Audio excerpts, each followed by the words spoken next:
Olá, pessoal, tudo bem? Hoje nós vamos ter a nossa primeira aula de Química com conteúdo.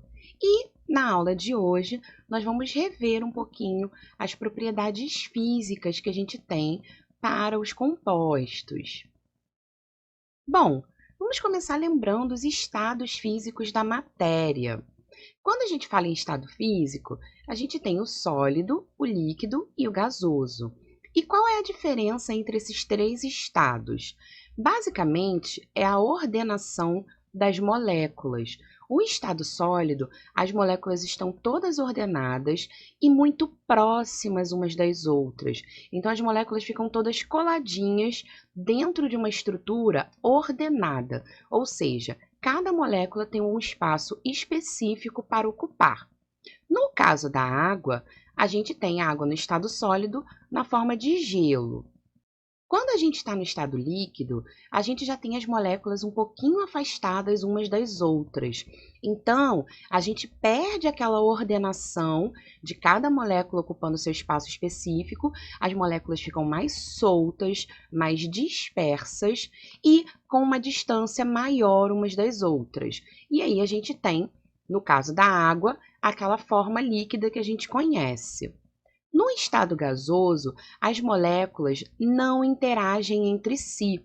Então, todas as moléculas vão estar afastadas umas das outras, numa distância grande, para que não haja nenhum tipo de interação entre elas. E aí, no caso da água, quando ela passa para o estado gasoso, a gente tem o vapor de água. E como que ocorre a mudança de estado físico de um estado para outro? Bom, a gente tem os estados sólido, líquido e gasoso. Quando a gente passa do estado sólido para o estado líquido, a gente tem uma transformação que a gente chama de fusão. Quando a gente passa do líquido para o gasoso, o nome da transformação genérica é vaporização, que seria a passagem do líquido para o estado gasoso.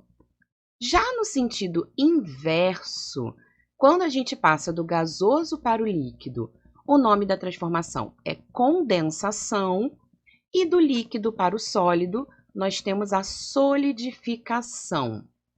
Além dessas quatro transformações entre os três estados, a gente tem também uma transformação que vai do sólido direto para o gasoso e vice-versa, que é a sublimação.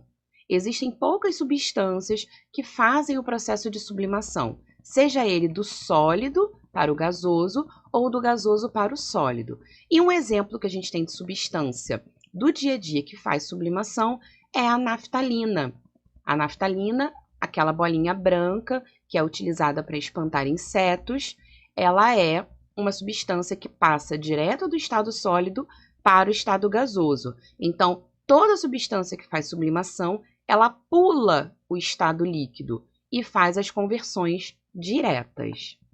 Quando a gente fala de vaporização, vaporização é um nome genérico para qualquer passagem do líquido para o gasoso. No entanto, a gente pode ter três tipos de vaporização possíveis. A gente pode ter a evaporação, que é um processo natural, onde não há interferência externa, ou seja, não há interferência do homem para acontecer, como exemplo, a roupa secando no varal.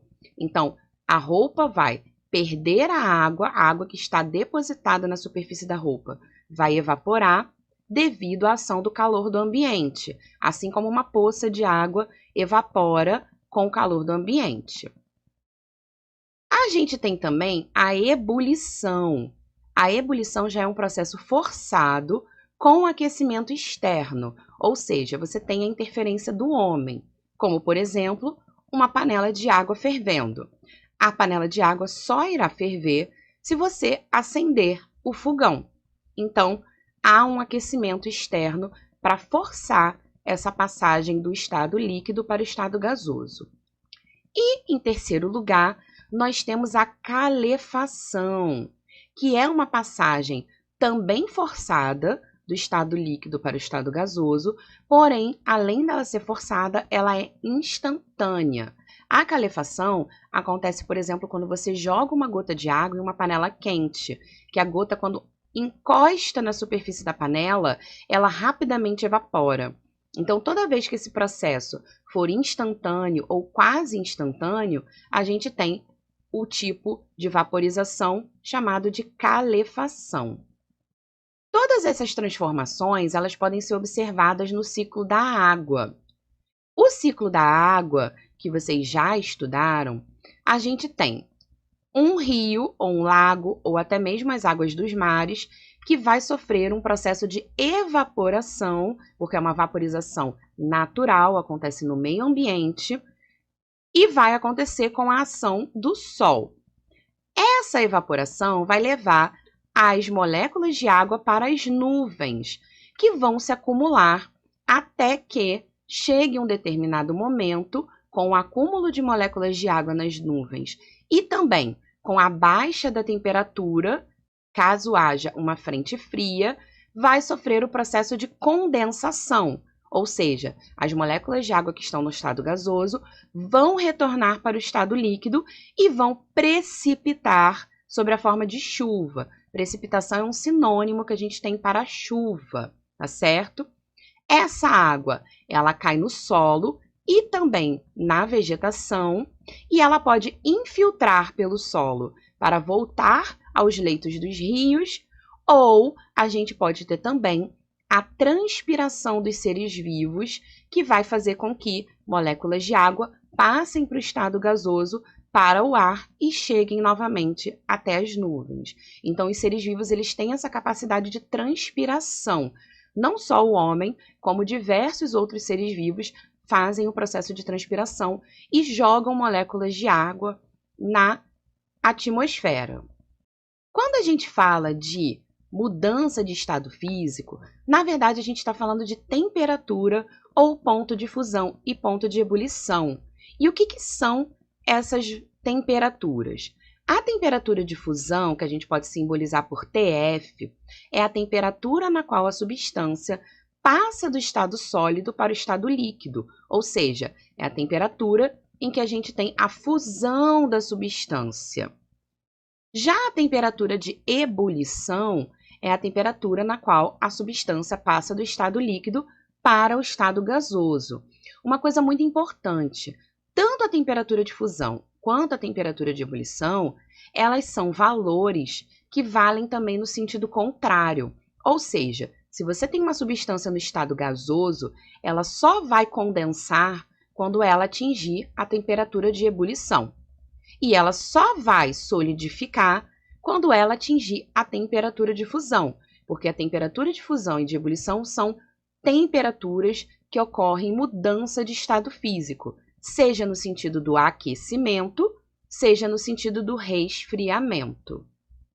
Então, para a gente poder entender um pouquinho melhor, eu coloquei aqui algumas substâncias com as suas respectivas temperaturas de fusão e ebulição.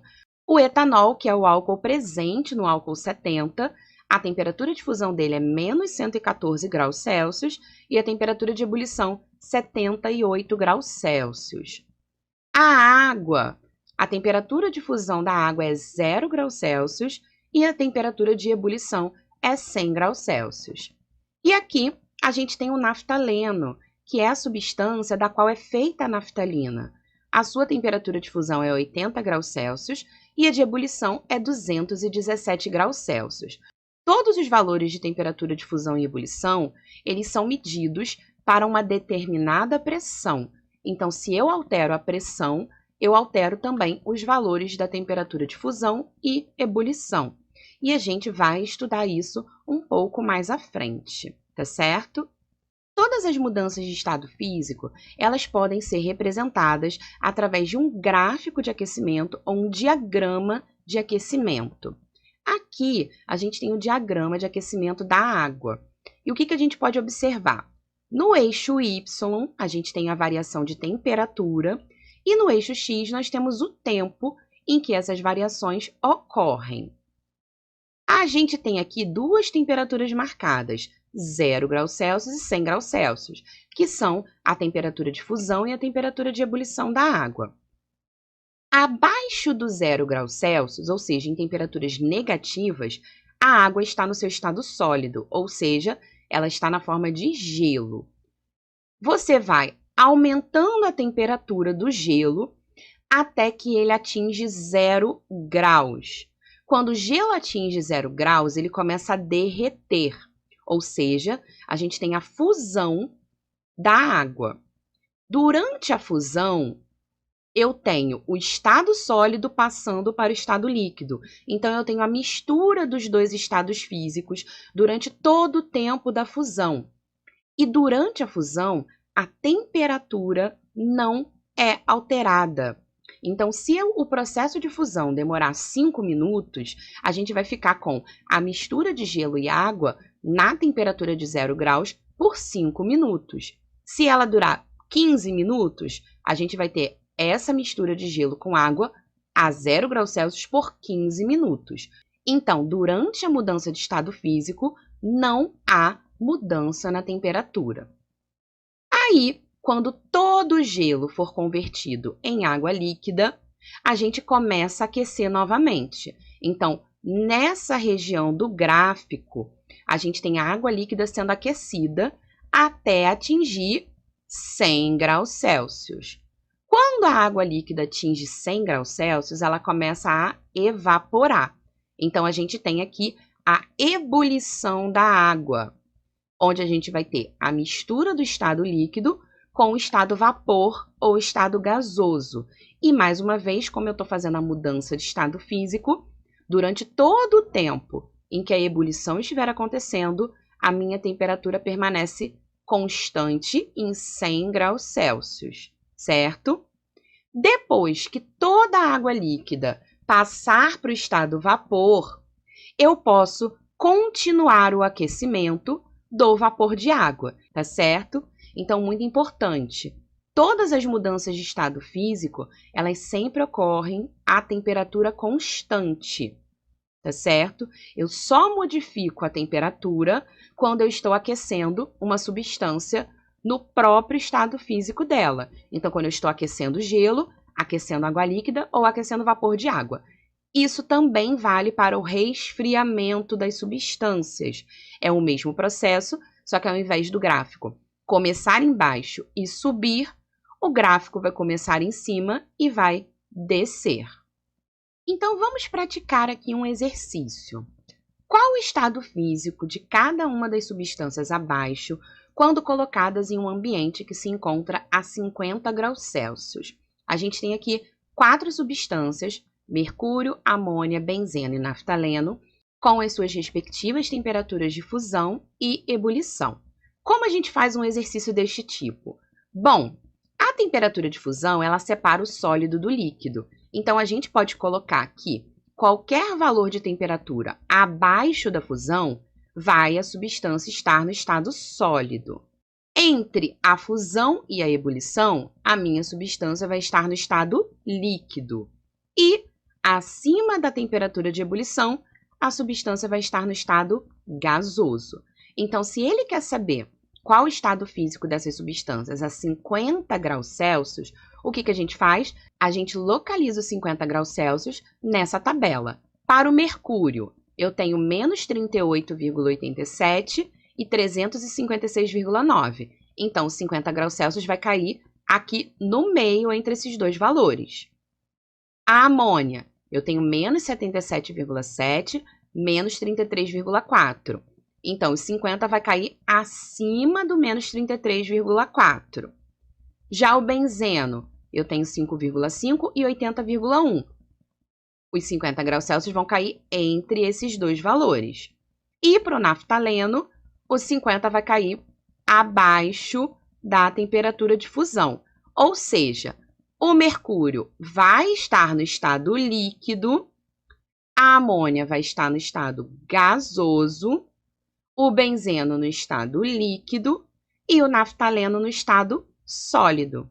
Então, é só eu localizar a temperatura dada entre os valores da tabela e eu sei qual é o estado físico daquela substância. Uma coisa muito importante é a gente saber diferenciar os fenômenos. A gente estava falando de mudança de estado físico, que é uma transformação puramente física. Além disso, a gente tem as transformações químicas, que também podem ser chamadas de fenômenos. Então, as transformações físicas, a gente não tem a mudança das propriedades da substância, como, por exemplo, derreter um gelo, que a gente não vai deixar de ter água como substância principal, cortar uma madeira, misturar açúcar na água, são todos processos físicos. As substâncias originais não vão perder as suas características químicas, eu vou mudar só o estado físico ou a forma, a apresentação que essas substâncias está aparecendo.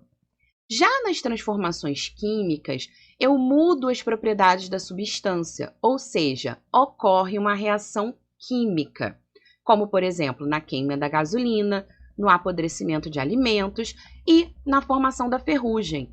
A minha substância original deixa de ser o que era para se transformar em uma substância nova, tá certo? E já que a gente falou em reações químicas, é importante que a gente revise também o que são as reações químicas. Toda reação química é o resultado de uma transformação que ocorre nas substâncias, onde a gente tem um rearranjo dos átomos modificando seu estado inicial. Então, os compostos químicos, eles vão sofrer alterações que geram novas moléculas. E, por sua vez, os átomos dos elementos permanecem inalterados, eles só vão mudar de posição nas novas moléculas formadas. Nas reações químicas, as substâncias iniciais são chamadas de reagentes e ficam sempre antes da seta, e as substâncias finais são chamadas de produtos e ficam sempre após a seta. A seta, em uma reação química, ela equivale ao sinal de igual da matemática. Então, você junta os reagentes para dar origem aos produtos. Tá certo, gente? Bom, essa foi a nossa aula de hoje.